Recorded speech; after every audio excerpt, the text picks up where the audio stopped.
आज का कार्यक्रम के लिए सिरोही जिले के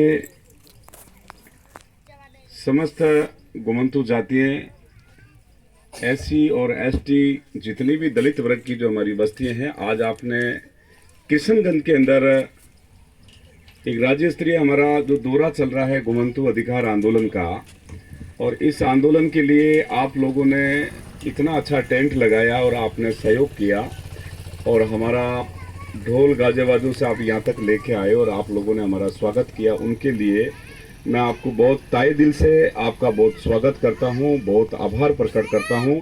और समस्त सिरोही वासियों को, गुमंतु जातियों को, एससी एसटी गुमंतु वर्ग के सभी लोगों को आपका बहुत बहुत धन्यवाद कहने का मतलब। साथियों, और नेता इस देश में होते हैं, वो केवल अपनी राजनीति की रोटियां सेकने के लिए यात्राएं करते हैं। मेरी यह यात्रा राजनीति रोटियां सेकने की यात्रा नहीं है। मैं खुद पीड़ित हूं, खुद शोषित हूं। इस कारण मुझे मेरे दबे कुचले जो समाज के लोग हैं, इसके कारण मेरा ये 27वां जिला है पत्रकार साहब, और आज ये 27वें जिले मेरा दौरा है और 3 बजे के बाद फिर मेरा पाली का भी दौरा है। फिर उसके बाद मैं उदयपुर होकर डूंगरपुर बांसवाड़ा जाऊंगा। राजस्थान की जो गुमंतु जातियां हैं, देश आजादी के पहले का लोग हैं हम। जब इस देश में राजुओं का राज था तभी भी हम यहीं के रहने वाले थे। कोई हम दूर दरार, कोई बंगाल, कोई पाकिस्तान से आए हुए लोग नहीं हैं। हम भारत के ही लोग हैं। राजस्थान की संस्कृति को हम लोगों ने बचाए के रखा और हम संस्कृति के लोग ही हैं। इस देश की आन बान शान सब में हमारा योगदान है। मगर दुर्भाग्य ये रहा कि हमारे समाजों का जो गौरव इतिहास लिखना चाहिए ना, वो हमारा इतिहास नहीं लिखा गया।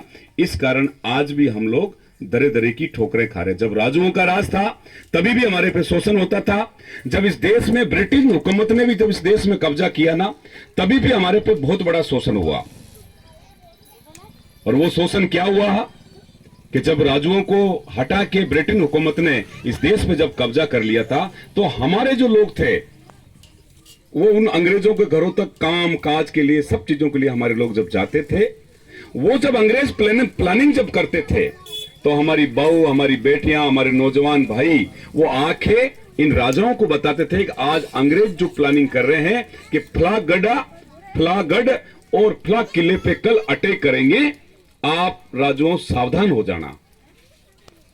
जब अंग्रेज उस गढ़ पे प्लानिंग करते थे कब्जा करने की, तो वो राजा वहां अपनी सेना लगा देता था। तो अंग्रेजों को पता चला कि यार ये उन दिनों में टेलीविजन तो होते नहीं थे, मोबाइल थे नहीं, तो जब ये पूरी प्लानिंग जाती कहां से, फिर धीरे धीरे उन अंग्रेज लोगों ने पता लगाए कहीं न कहीं ये गुमंतु वर्ग के लोग नाचना गाना, इन तरह का खाना बनाना, जो हमारे हवेलियों में आके, जो हमारे टेंटों में आके जो काम करते हैं, खुदान खास्ता ये तो अपनी पॉलिसी को आउट नहीं कर रहे। फिर बाद में जब पता चला कि वास्तव में पॉलिसी यहीं से जारी है, तो हमारे लिए एक काला कानून बनाया ब्रिटेन हुकूमत ने, जिसको कहते हैं क्रिमिनल एक्ट कहने का मतलब। और वो कानून वो क्या बनाया कि आप इस गांव से उस गांव नहीं जाओगे, और इस गांव से उस गांव आप जाओगे तो संबंधित दरोगा के पास जाओगे। अभी तो थानादार कहते हैं, उस अंग्रेजों के राज के टाइम में दरोगा कहते थे थानेदार को, कि उस दरोगा के आप एप्लीकेशन लिखाओगे और वो दरोगा आपको जब कहेगा परमिशन, तब आप इस किशनगंज से आप सिरोही जाओगे। तब भी हम लोगों ने इस देश का, अंग्रेजों के टाइम में भी हमने बहुत संघर्ष झेला।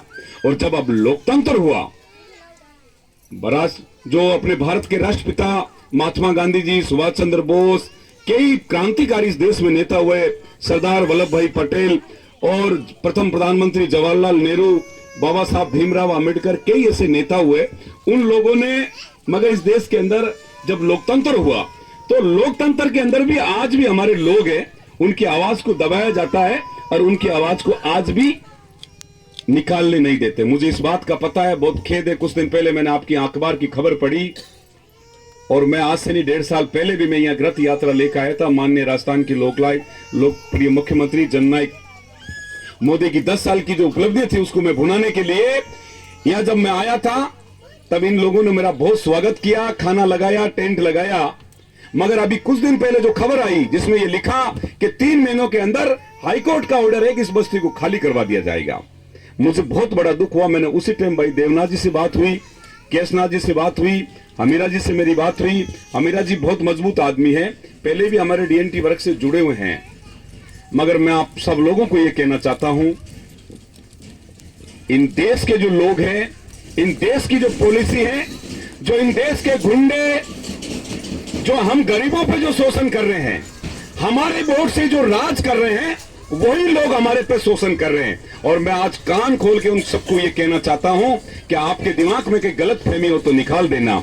इन पूरे देश का घुमंतु वर्ग और डीएमसी वर्ग एक हो चुका है और 1 तारीख के दिन हमारे विभिन्न जिलों से हजारों की संख्या में जयपुर पहुंच रहे हैं, जयपुर कुछ कर रहे हैं। और हम सरकार को भी ललकारना चाहते हैं कि आप जब भी हमारे वोटों से आपकी सरकार बनती है और जब भी आप सत्ता में बैठ जाते हैं तो आपके दलाल और आपके भूमाफिया हम जैसे लोगों का शोषण करता है। हजारों बीघा जमीन पर जब आप कब्जा करके खेती कर रहे हो तो उसके लिए कोई बात नहीं करता है, और कोई गरीब एक छोटी सी झोपड़ी बना के बैठा है तो उसके लिए आप हाईकोर्ट चले जाते हैं। आप इस बात को भी सुन लेना कि कृष्णगंज की बस्ती तो वैसे तुमसे खाली होगी नहीं, ये मेरा वादा है। मैं जब 10,000 लोगों को जयपुर में कुछ कर सकता हूं, सरकार से लड़ाई कर सकता हूं, तो यहां तो मैं हजारों की संख्या जुटा दूंगा। मगर आपके दिमाग में गलत फहमी हो तो निकाल देना। आपने कोर्ट का रास्ता पूछा है, आपने हाईकोर्ट की शरण ली है, तो हाईकोर्ट के सारे रास्ते हम भी जानते हैं। इस देश के अंदर जितनी भी ये पुलिस जो एजेंसी जो बनी हुई है वो सारी गरीब की बात सुनती है और सुनने का सबको अधिकार है। तो आपको भी हाईकोर्ट ने सुना है तो हमें भी हाईकोर्ट सुनेगी। मगर उसके पहले तो मैं जयपुर से एक बड़ा निर्णय करवा दूंगा। मैं आप सब माता और बहनों को, नौजवान साथियों को ये कहना चाहता हूं, ये कृष्णगंज की बात नहीं है। पूरे राजस्थान के अंदर जीते जी तो जमीन मिले ना मिले, मगर मरने के बाद मुर्दों को दफनाने के लिए 2 गज जमीन नहीं मिल रही है। ये बहुत बड़ी शर्म की बात है। इस आजाद देश के अंदर, इस लोकतंत्र के अंदर जब मुर्दे मर जाते हैं उनको गाड़ने के लिए भी हमें पुलिस की शरण लेनी पड़ती है। ये कितना दुर्भाग्य इस देश का है। और मैं कहना चाहता हूं, इस देश के अंदर जितनी भी हमारी घुमंतु बस्ती बसी है, छुआछूत और भेदभाव के कारण गांवों से बाहर बची है। वहां उबड़ खाबड़ जमीन है, आने जाने का रास्ता पगडंडी की तरह है। मगर हमारी जितनी भी जमीन है कि तो सामलाती भूमि में बसी हुई है, या वन भूमि में जब लोग हमारे बसे हैं, या गौचर भूमि में जब लोग हमारे बसे हुए हैं, तो इनके लिए भी नया कुछ कानून बनाएंगे। और इसकी लड़ाई के लिए मैं आपका भाई और आपका बेटा 2 अक्टूबर को गांधी जयंती है, उस गांधी जयंती के अंदर दिन मैं भूख हड़ताल करूंगा, आमरण अनशन। जब गांधी जी थे, एक लाठी से इस देश से अंग्रेजों को मुक्त कर दिया, तो अब तो सोशल जमाना है, अब तो मोबाइल है, सब चीजें हैं, एक दूसरे को अपन जानते हैं। तो आप तैयारी कीजिए। मैं राजनीति करने आपके बीच में नहीं आया, मैं कोई पार्टी की बात करने नहीं आया, मैं कोई आपसे कोई नेता का गुणगान नहीं करने आया। मैं तो मेरे दिल की जो पीड़ा है उस पीड़ा को आपके बीच में जगह जगह गांव गांव ठाणी ठाणी जा रहा हूं, बात कर रहा हूं। आज कृष्णगंज की भी यही परेशानी है, दूसरे गंज की भी यही परेशानी है। और राजस्थान में जितना भी घुमंतु डीएनटी वर्ग, एससी और एसटी का जो बेचारा गरीब लोग जो बैठे हैं, शोषित लोग हैं, वो अधिकतर चरागाम बैठे हैं। तो राजस्थान के मुख्यमंत्री जी अशोक जी गहलोत साहब वो संवेदनशील मुख्यमंत्री है। वो चाहता है कि इन जातियों का भला हो, पर ये नीचे की जो एजेंसी है, नीचे के जो गुंडे दलाल हैं, वो हम जैसे लोगों की आवाज दबा के और वो हमें यहां से हटाना चाहते हैं। तो साथी आप सब अपना मन बना लीजिए। तुम्हारा भाई लाठी खाना होगा तो सबके पहले, जेल जाना होगा तो सबके पहले, गोली भी खाना होगा तो सबके पहले। और राजस्थान की सारी घुमंतु जातियों में हमने वो हवा डाल दी है कि इस राजस्थान सरकार को भी एक बार हम झुका के आपको बता देंगे। मगर मैं आपको और कहना चाहता हूं, कानून कौन बनाता है? कानून हम ही बनाते हैं, हम ही बिगाड़ देते हैं।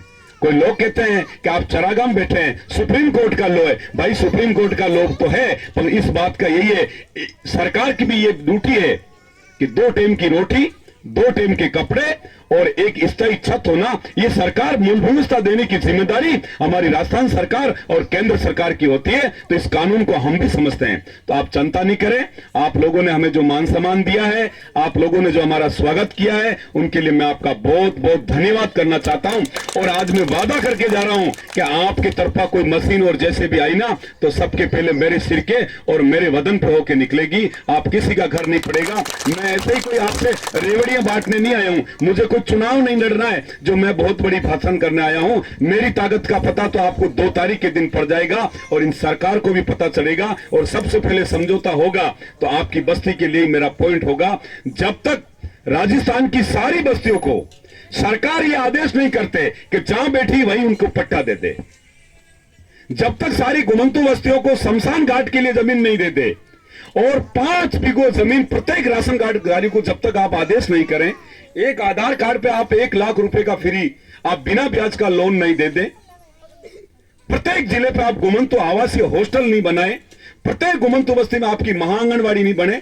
और प्रत्येक घुमंतु बस्ती को मुख्य रास्ते से नहीं जोड़े, नरेगा के करोड़ों रुपए आ रहे हैं। सरकार से मेरी मांग है कि आप सभी घुमंतु बस्तियों को नरेगा एक्शन प्लान में जोड़ दिया जाए, जिसमें खरंजा रोड भी बनेगा, ग्रेवल रोड भी बनेगा, समुदाय भवन। आप एक केटी गेयर 4 के लिए एक काश्तकार को 10 लाख रुपए दे देते हो तो क्या हमारी बस्तियों के लिए आप नहीं कर सकते हो? मगर जब भी हम बोलते नहीं है, लोग आते हैं एक दारू के पवे में, एक गुड़ की डली में, एक 100 रुपए में हमारे वोट को हम 5 साल के लिए बेच देते हैं। इस कारण आज हमें यह दिन देखना पड़ रहा है। हम लोग बोलते नहीं है खमा गणी ठाकुर साहब फला, अरे वो जमाना गया।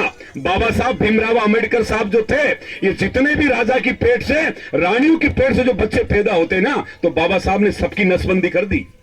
अब रानी के पेट से राजा पैदा नहीं होता है, अब तो पेटी से राजा पैदा होता है। आप पूरा दिन वोट डालते हो और जब शाम को पेटी खुलती है, जो सरपंच जीतता है वो 5 साल का राजा है।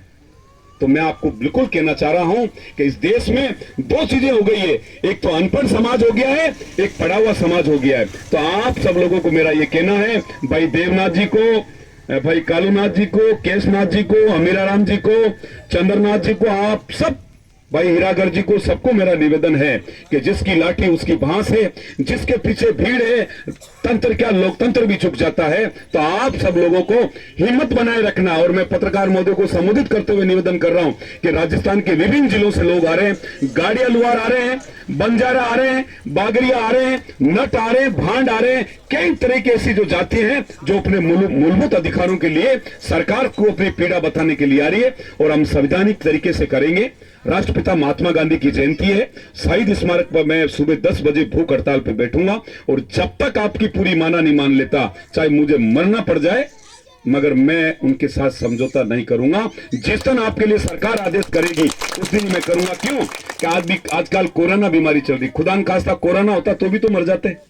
एक आप जैसे लोगों के लिए मेरी जिंदगी को नसोर कर दूंगा तो पीछे के लोग तो हमें जरूर याद करेंगे। आप किस्सा करो सुभाष चंद्र जी बोस का, भगत सिंह जी का, कई ऐसे लोग थे जो खड़े खड़े मर गए, मगर जिन्होंने आधी जिंदगी उन्होंने जेलों में बिताई तो अपने अधिकार के लिए और इस भारत के लिए और इस धरती माता के लिए किया। तो मैं पुनः मेरी बात को विराम देता हुआ आप सब किशनगंज वासियों को बहुत बहुत धन्यवाद। मैं आपका भाई हूं, आपका बेटा हूं। मैं आप आधी रात को मुझे आप याद करना और यहाँ पे छावनी कर देंगे। मैं आपको दोबारा और कह रहा हूं, ये आपकी सिरोही की पुलिस संभाल नहीं पाएगी और जयपुर में भी मेरी ताकत बता दूंगा कि उनके डंडे टोपी भी कहीं जाएंगे, मगर वो हमसे पंगा लिया तो, क्योंकि हमारे पास तो कुछ है ही नहीं। आप हमसे लड़ाई करके भी क्या करोगे? आप जेल में डालोगे तो वहां रोटियां मिलती है भाई, ज्यादा ही ज्यादा तो आप जेल में डाल दोगे। जब हमारे को यहाँ पे भी संघर्ष करना है तो वहीं बैठे रहेंगे। आप हमारी सुरक्षा तो करेंगे। तो साथियों, आप मस्त रहें, आप तैयार हो जाएं, मगर आपको थोड़ा त्याग और तपस्या तो करनी पड़ेगी। जो जो जाती है घर से बाहर निकली है, संघर्ष किया है तो सरकार के तख्ते हले हैं, मगर चाहे गुजर समुदाय हो, चाहे मेरा समुदाय हो और चाहे जाट समुदाय हो, जब हम घर से बाहर नहीं निकलेंगे, केवल घरों में बैठ के अपन बात करेंगे तो हमारी ताकत की आवाज नहीं बनेगी। मैं तो खांदे खापड़ ना के निकल चुका हूं। आप सब लोगों को आपके भाई का साथ देने के लिए जयपुर आना है। वहां पे भी कोई किसी नेता को नहीं बुलाया, मैं ही मिलूंगा आपको वहां पे, मगर मैं खाना नहीं खाऊंगा। आप सबके लिए खाने का प्रबंध किया है। और इतनी बात करके जय भीम जिंदाबाद, गुमंतु जाति, एसटी जाति जिंदाबाद।